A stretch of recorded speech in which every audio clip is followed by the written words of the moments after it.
ESPN is reporting that the Lakers and Nets have already put together a potential trade package for Cleveland's Donovan Mitchell this summer, but can the Heat do anything to match their offers? We debate that before continuing our exit interviews on rookie sensation Jaime Jaquez's continued growth, Caleb Martin's future, and how Erik Spoelstra can bring the franchise's fourth championship. All that and more in today's episode of Locked On Heat.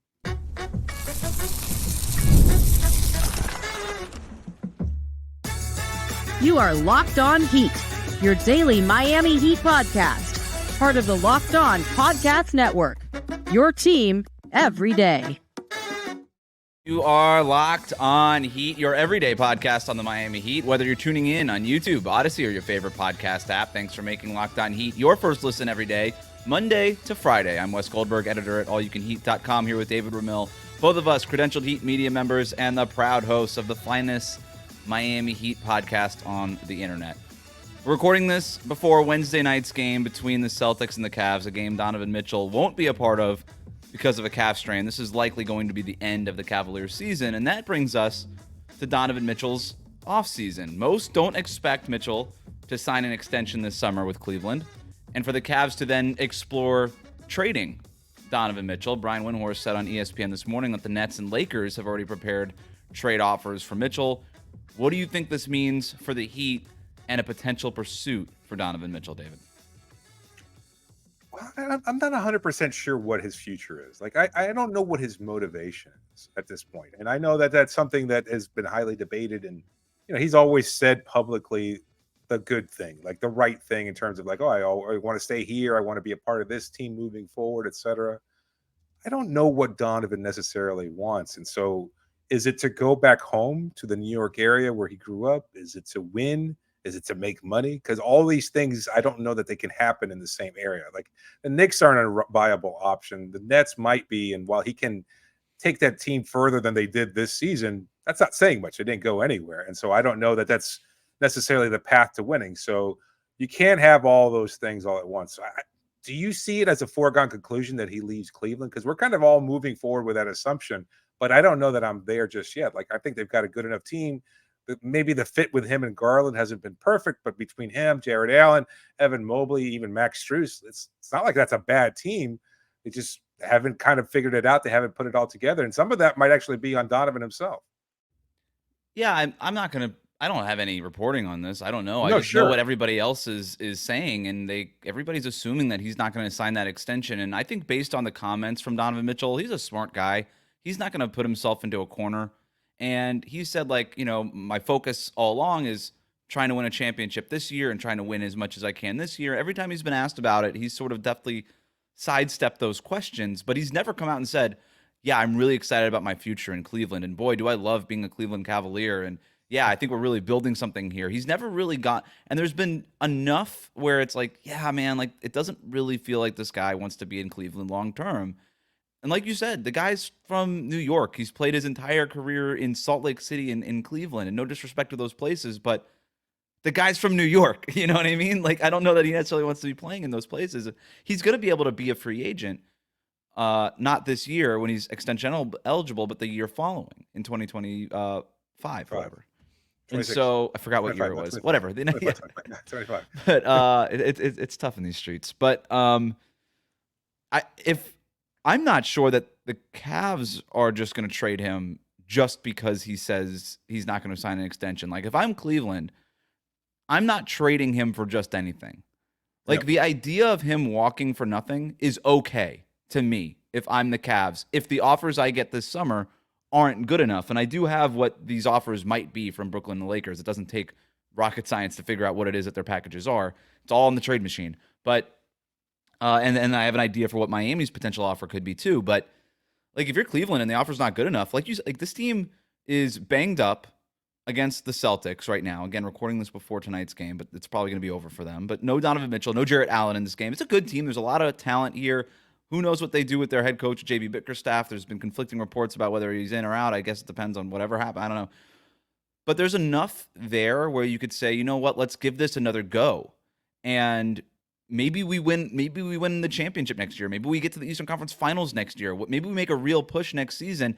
And the chance of that happening might be worth it for us. And then letting Donovan Mitchell walk away for nothing. might be more worth it for us than just trading him for Austin Reeves and filler.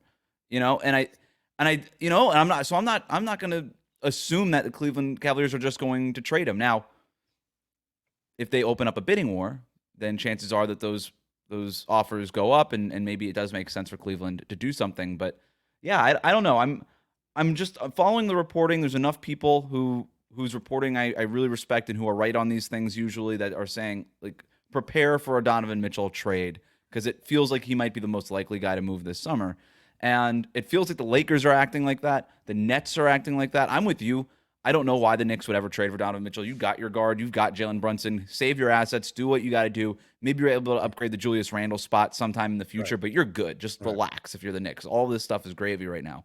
But for Brooklyn, that offer doesn't make any sense. So for Brooklyn, I think it would be, they have 6 first-round picks that they could trade, a bunch of future ones from Phoenix and Philadelphia, a couple of their own in like 2030 and whatever.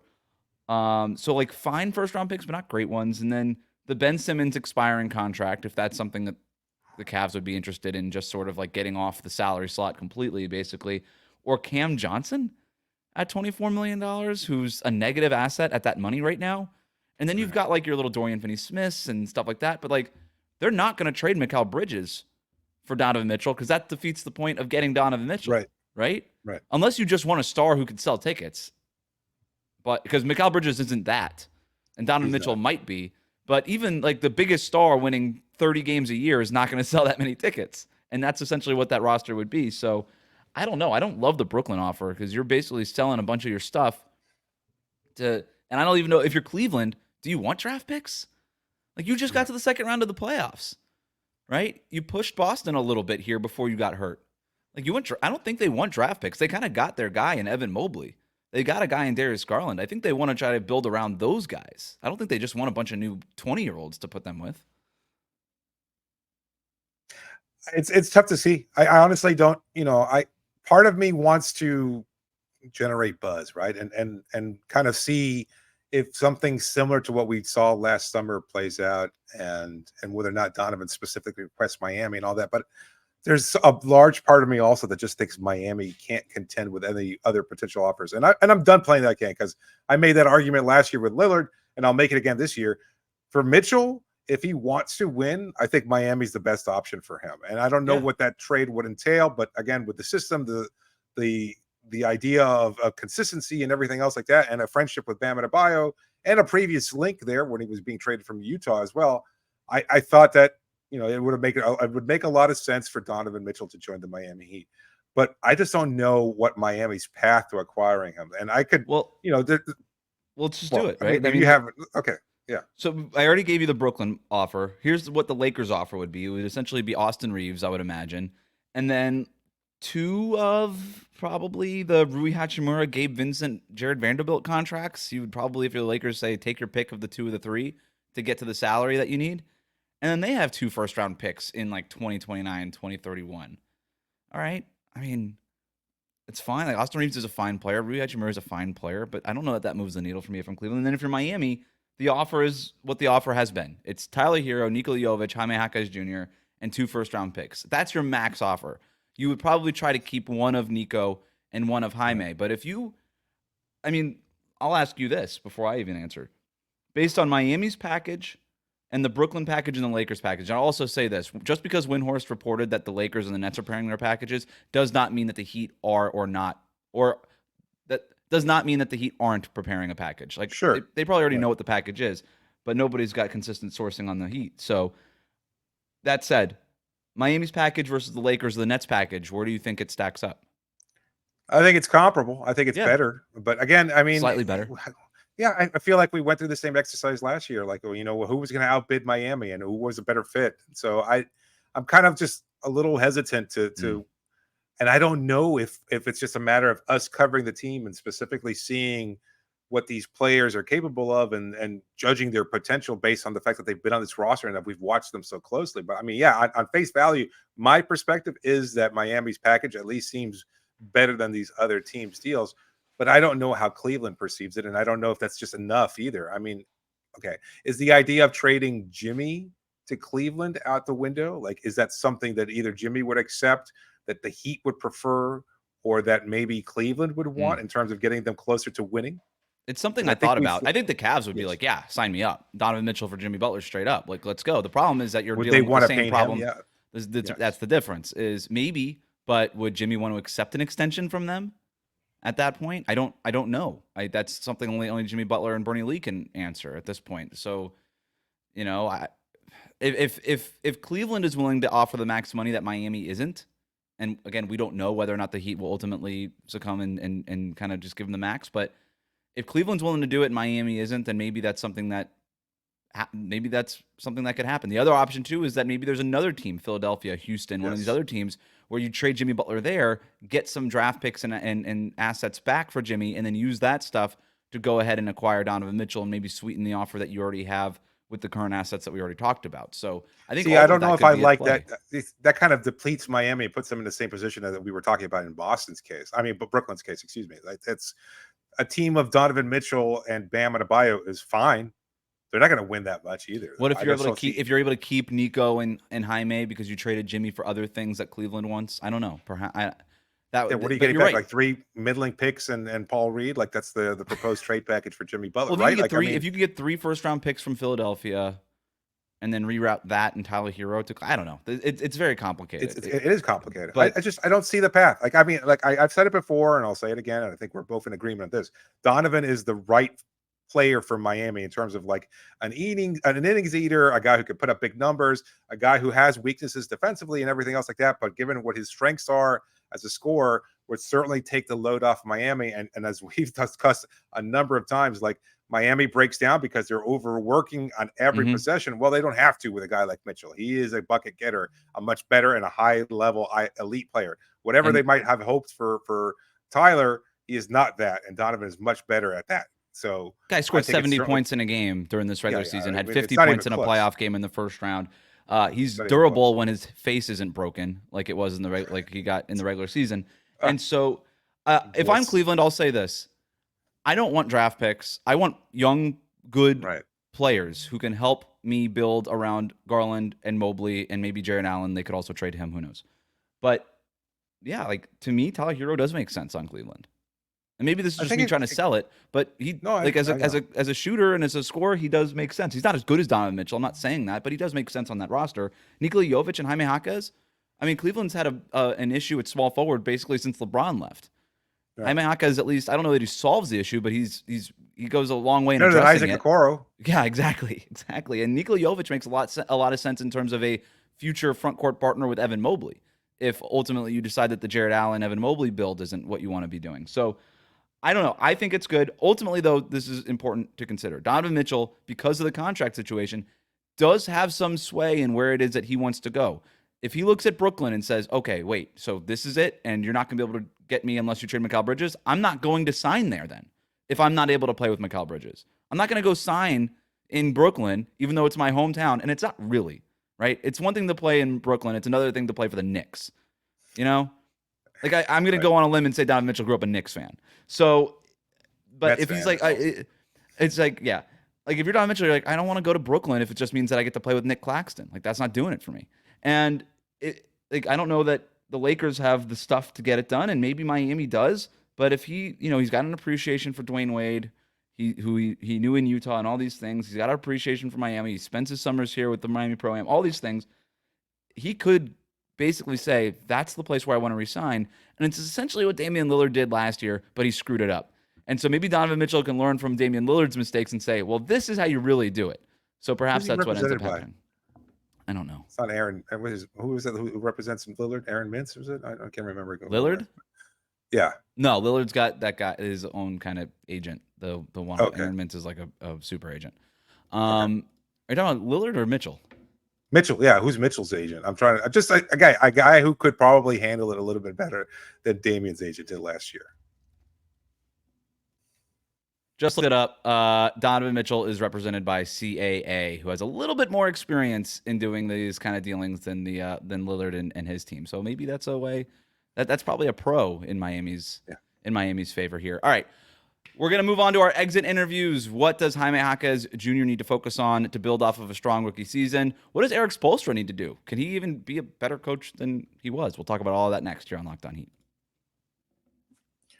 Today's episode is brought to you by eBay Motors. Passion, drive, and patience. The formula for winning championships is also what keeps your ride or die alive. eBay Motors has everything you need to maintain your vehicle and level it up to peak performance. Superchargers, roof racks, exhaust kits, LED headlights, and more. Whether you're into speed, power, or style, eBay Motors has you covered. With over 122 million parts for your number one ride or die, you'll always find exactly what you're looking for. And with eBay Guaranteed Fit, your part is guaranteed to fit your ride every time or your money back. Because with eBay Motors, you're burning rubber and not cash. With all the parts you need at the prices you want, it's easy to make your car the MVP and bring home huge wins. Keep your ride or die alive at ebaymotors.com. Eligible items only. Exclusions do apply. eBay Guaranteed Fit only available to U.S. customers. Thanks for making Locked On Heat your first listen every day. Make sure you are subscribed on YouTube and on your favorite podcast app. When you hit that subscription button on YouTube, ring the bell to notify when new episodes go up. Also, if you're listening on the podcast app, 5-star ratings only. Please leave a review. It does go a long way in helping us. All right, it is time to continue along with our exit interviews. After the season, Pat called me in his office, and I sit down, and he looked dead into my eyes, and he's like, "Son, you need to be better. We didn't pay you for this." Damn. We're starting with Jaime Jaquez Jr. as a reminder, the way that we're formatting these exit interviews, we got a headline for their season. What does Pat Riley tell them in the way that Goran Dragic just told us, the meanest way possible? Was the season on the Flanagan's menu, a black and tuna hoagie, rib rolls, potato skins, or chicken wings? And then we talk about his summer plans. For Jaime Jaquez Jr., the headline from the season is, he was the steal of the draft, but what is his ceiling? That, to me, is the headline. Yeah, that makes sense. He was really solid, and we love the energy, mostly because I think also it was unexpected. Like, we saw him flourish in summer league, and there was, then he got hurt. He only really played a handful of games, not even. Like, he played in the Sacramento Classic, right? And that's basically what we got to see of Jaime. And then we didn't see him at all during Las Vegas Summer League.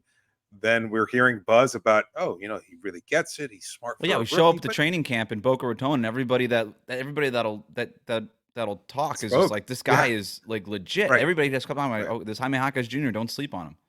Right.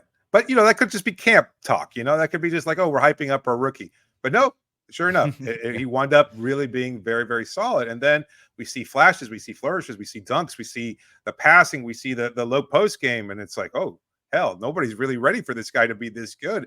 And and I thought at the time, and I still do even now, I thought our team was better because than last year's iteration, because they had Jaime, because they had this great depth that they did not possess the season before.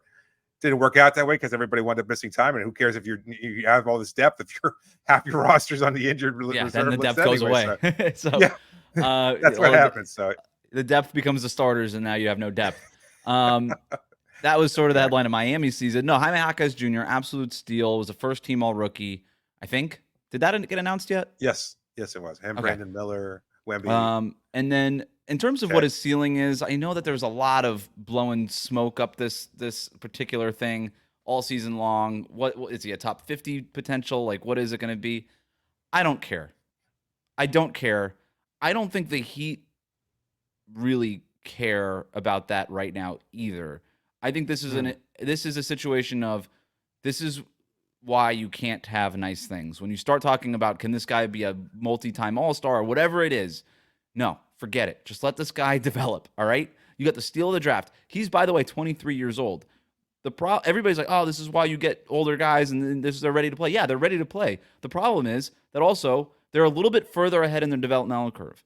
So I don't know how much better you get after 20. He's going to get better. I'm not saying you can't. And there's definitely examples of 22 and 23-year-olds who enter the league becoming all-stars, and that's certainly a possibility for Jaime Jaquez. My point is, I don't care. And I'm not putting those expectations on him. Because if Heat fans have learned anything, it's don't do that. You did it with Tyler Hero. You did it with Bam. You did it with all this stuff. Stop. Don't do it. Just appreciate the good player that you got at the 18th pick and move on. He's a good player. That's great. Can we just keep it copacetic with that? Let's not start heaping expectations on these guys because they had a few good games as a rookie. At the same time, and I agree with you 100%, and I hate that we kind of wind up projecting and wind up, limiting, and then when we, kind of get burnt in the ass a little bit, and just kind of seeing, oh, if this player didn't meet those expectations, however outsized they might be, I think collectively fans kind of turn on them the way they did on Tyler. Like Tyler was beloved 2 seasons ago, and now he's like persona non grata around the Heat fan base, which is kind of ridiculous. Maybe that's just a loud minority. Yeah. Yes, absolutely. But I with Jaime, though, I think you also have to ask the question about what you can do with him. Like, I know the Heat front office and coaches, et cetera, will say, you know what, we don't put a ceiling, guys. We don't put labels. Yeah, okay, that's great. You do and you don't. You don't publicly. Well, if you're going to think about trading him, then you have to think about what it is that he is. And I think when the Heat drafted him, I thought he could be a high-end role player who makes an immediate impact. And I don't think that's probably when you're drafting 18, that's best case scenario. You don't usually find Giannis, right? And so I think that's fair. I think based on his rookie year, I think that's I don't think he did anything to make them say that can't happen. A very high level starter, I think is what we're talking about here, and that's a very valuable player. So we'll see. What does Pat Riley tell him in the meanest way possible when he walks into his office? All right, you got the commercials, the dunk contest, and you started building your brand. Now cut the crap and take the summer to be a real basketball player. That would be very mean. That would be very mean. Just go ahead and elaborate. I think it's I just think it's about continuing to develop on the court. Like we've seen, it's great. He loves the pizzazz, like he really does, and that's great. I mean, he should. He's 23. He's a lot older. I don't think he's deer in a headlights type rookie of like, oh, I've never even had a drink before. It's like, hey, he's settled in. He's had a few Coronas, a couple of glasses of wine with Jimmy. Yeah, he's done this. He's not like phased by all this, and he's played in UCLA. Like he probably played in NCAA tournaments. He looked at home and comfortable even against the Celtics in the first round. Yeah, he didn't come out of Arkansas, Middle Tennessee State or whatever, some JUCO or something like at 18. He's like, well, I've never been to the big city before. No, he's familiar with it. So at the same time, though, like he's got to keep growing, and it's not about ceilings and everything else like that. It's about getting better, getting more consistent. And I think he'd say the same thing. Like he doesn't shy away from the grind, from the work that he has to put in. He just has to become a more consistent, better player. To me, I think you look at shooting specifically and say that's the step that he has to take. We'll skip ahead to summer. Well, really quick. Was the season on the Flanagan's menu blackened tuna hoagie surprising, as expected? Rib rolls disappointing, as in potato skins, or inconsistent, as in their chicken wings? It's a blackened tuna hoagie, easy. Yeah, for sure. We gotta have a graphic for this. So I thought about it, but like Flanagan's isn't actually sponsoring this, and I don't want to. But maybe I could do like a fake menu or something. I'll figure it out. Summer plans. You're absolutely right. You got to work on becoming a knockdown 3-point shooter. He's had stretches as a rookie of being a good 3-point shooter. He ends up leveling out at 32%, which is an interesting number because that was his college average at UCLA. Yeah. So he didn't really get better as a 3-point shooter. I know college to the NBA is a little bit different, but in terms of a percentage, he didn't really get better. He said he wants to become a lockdown defender. That's cool. I'm not that worried about it this summer. To me, I'm more worried about the 3-point shot. The defense will come. You get better, more you're in the NBA, the smarter you get at defense, all those things. I'm less worried about that, but the 3-point shot's got to level out and improve. He's got the tools. Like I think he's athletic enough so he's not going to be overwhelmed defensively, which is the concern for a bad defender at this stage. But I'm not that worried about it. He's got the length and the strength and everything else like that. So that's going to happen. It's just more about recognizing and reacting much more quickly. But it's the offensive end where he needs to improve. Exactly. And I think there have been positive tweaks too. Like I asked him about it. Like he's at All-Star. I think he's tweaked his shot and it looked more consistent, looked more fluid, and yet just the numbers aren't backing it up, unfortunately, because he did have injury and everything else. More exit interviews after this. Today's episode is brought to you by BetterHelp. Everybody needs somebody to talk to at some point. That's just the nature of humanity, is that you want to be able to, sometimes you got to get something off your chest and you want to get a perspective on something that might be troubling you, whether it's something that's happened a long time ago, maybe an earlier trauma that you haven't really wrapped your mind around and just kind of want to work your way through it. And you want to talk to somebody who's got an unbiased perspective on your life, not a coworker, not a partner, not somebody that is a family member. You want to talk to a therapist. If you're thinking about therapy, then give BetterHelp a try. It's so convenient, entirely online, and it's designed to be convenient. It's designed to be flexible and suited to your schedule. You just fill out a brief questionnaire. It just takes a couple minutes. They match you with a licensed therapist. And if you want to switch therapists for whatever reason, let's say there's a change in your schedule, Not a problem at all. No cost, nothing. Just a simple matter of just a little bit of time to change to whatever therapist you are currently selected to, and then you can make that switch because everything on BetterHelp is convenient and it provides you the help that you're looking for. So get it off your chest with BetterHelp. Visit BetterHelp.com/LockedOnNBA today and get 10% off your first month. That's BetterHelp, HELP.com/LockedOnNBA. We'll be right back. Thanks for making Locked On Heat your first listen every day. Make sure you're subscribed on YouTube and on your favorite podcast app. Caleb Martin's exit interview, the headline from his season. You are who we thought you were. A good role player, a utility piece off the bench, not an Eastern Conference Finals MVP. He basically leveled out this year. He's a good player. We'll talk about his player option here in a second. But that's essentially the headline. No, yeah, I don't. It was a little disappointing, unfortunately, because I don't think that anybody expected him to be as good as he was against the Boston Celtics in the Eastern Conference Finals last season. But at the same time, there were dips throughout the season, and it was just like, oh, he's finally figuring it out. He's getting back into rhythm, and then he just would fall off a cliff again. And I think injury was a big part of it. I don't know.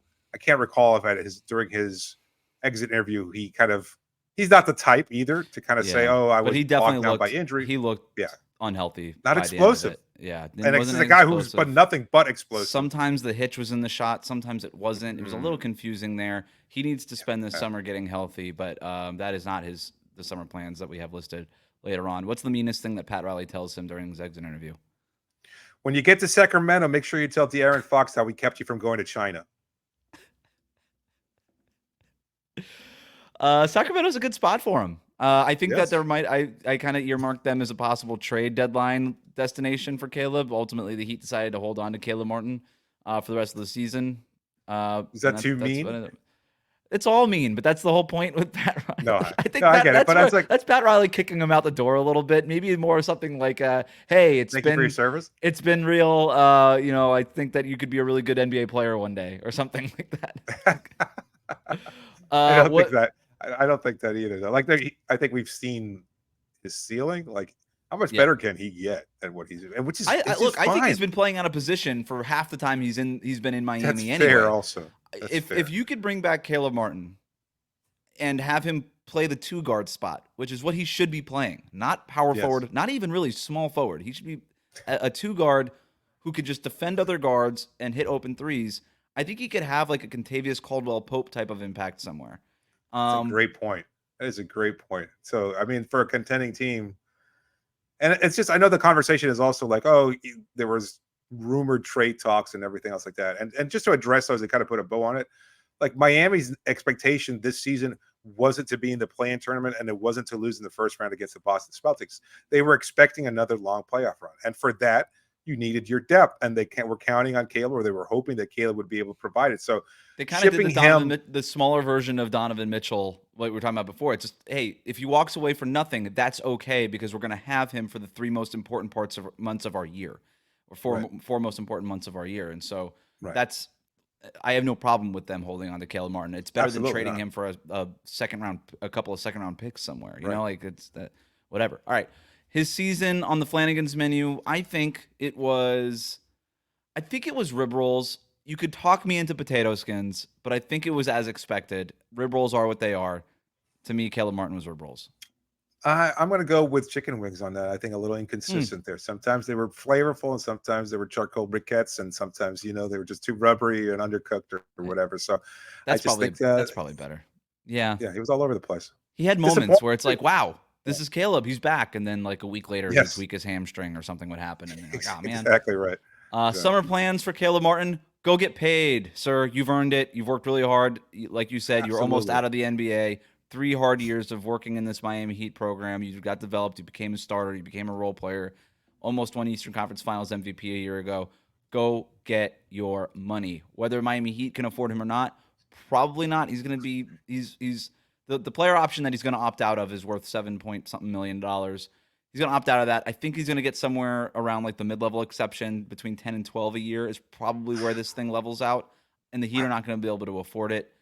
Good for him, just because they're going to be that takes them right above the second tax apron, and they're just We saw it with Gabe Vincent and Max Strus. You might love the guy, but if you can't afford him, you can't afford him, and then they go on to greener pastures, and that's what happens. I know it's not essential to the exit interview necessarily, but I really appreciate Caleb. Like, he was always really cool with us. Big fan of the show. With media in general. Big friend of the show, I should say.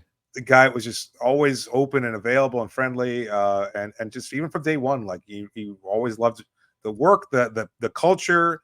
Nobody embraced it better. Like, if there's going to be a walking like advertisement for Heat culture, it's him, and he's been a big part of that over the last few years, which have been very, very successful. And he definitely was a contributor. But at some point, you just get priced out, and you know what?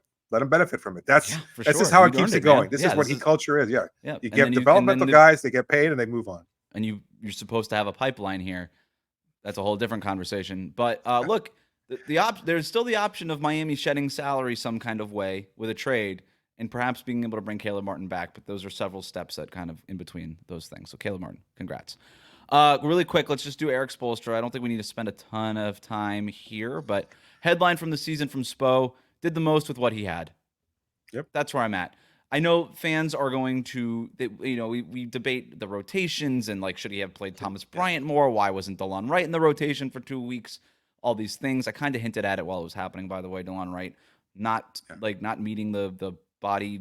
Wasn't ready. Miami Heat thing, like the conditioning stuff, and so he had to get past those conditioning tests to get back on the court. Whatever. You can have your quarrels, and you can pick your nits as much as you want. He did the most with what he had. I don't think that there's any doubting that this year. Yeah, I agree 100%. I think. What does Pat Riley tell him? Let's see. Pat Riley says, "What do you need me to do?" And I think that's it. Like, it's not me. It's not meanness. Nope. The friendship is there. They signed him long term. Like, this is basically Pat Riley looking into a mirror, and when it comes to a conversation with Spo. But what does he want? Like, do you want to keep Jimmy? Do you want to go after Donovan? Do you want me to try and do this, that, and the other? Like, there's a lot on Spo's plate, and he's part of the executive decision-making process. So what do you want me to do? That's the summer plan, right? Spo, pressure the front office to get him more talent. I watch teams like the Oklahoma City Thunder who have like their top guys available for 80 games out of the year. And I'm like, I can't even imagine what Erik Spoelstra would do with a roster that's healthy and available like that, with that level of talent. What Mark Daigneault is doing, right. So that's exactly. Yeah, winning coach of the year. I mean, I'm telling if you get Erik Spoelstra the talent and the available players, he will win coach of the year. I have no doubt about that. I don't know if it's this year, but just like eventually he'll get the award. Not that he cares, but I do. He should have one. And so I think you're absolutely right. And if Pat Riley says, "What do you need from me?" Erik Spoelstra will, even though he says to the media, we have enough. I would imagine Spo is like, can you get me another LeBron? Can you get me another D Wade? Can we get the talent that we need to compete with these other teams that we're competing against? Summer plans. Oh, his season. I'm going to go rib rolls. I think it's fine. Maybe even black and tuna hoagie, considering that I don't think the Heat had any business winning as many games as they did, considering the injuries. You look again at the injuries that they had. Yeah. The comparable teams were all in the lottery. Like, one of them was the Hawks. They ended up with the number 1 pick. The only reason we think the Heat should be in the playoffs is because they're wearing Heat jerseys, right? You put Hawks jerseys on this team this year, and you're like, there's no way. So I'm gonna rib roll it with Spo. Rib roll's I think, fine. We've seen him do this so often. That's true. Like, he's just take always it for granted teams. almost. You take those rib rolls for granted. Like, you're gonna win 35 games plus every year. One last thing in terms of summer plans for him, he might have to end up replacing Chris Quinn, who's in the mix for some of these head coaching openings. Udonis Haslem on TV the other day, really lobbying hard for his guy to get the job in Los Angeles with the Lakers. Chris Quinn is a deserved guy to be interviewed for these jobs. TBD on whether or not he gets one, obviously. But even if he doesn't, he's now interviewed for jobs, I think 2 years in a row, maybe 3. Yeah. I think it's 2. He's going to get a job soon. And I don't know what Spo's vision is for his next assistant coach, his next right-hand man or whatever, but you got to start developing the next kind of guy. It's sort of like the same thing with the developmental players pipeline. You kind of want to start bringing in some coaches and stuff, right? Like, I know you've got guys there, but when one coach leaves, you usually replace them. And so that's a good point. I would say I know that he tends to go with players that he's got a relationship with that want to make it into the coaching ranks and stuff like that. I actually wouldn't mind if he went outside of his usual sphere of relationships and got a creative, forward-thinking offensive-minded coach.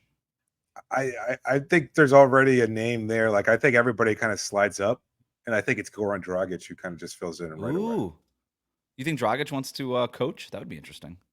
Yep, I think he does. He said he didn't want to right now because he's got kids and everything else. He's got a new relationship, and so he's kind of trying to enjoy his time off from his playing days. But I could see him being the guy who just wants to kind of take over there, you know? I love that. Bring him on. That'll do it for us today. Thanks for making Locked On Heat your first listen every day. Hit that subscribe button on YouTube. Follow us on your podcast app. Tomorrow, Nikola Jovic, Haywood Highsmith, Delon Wright, and Patty Mills.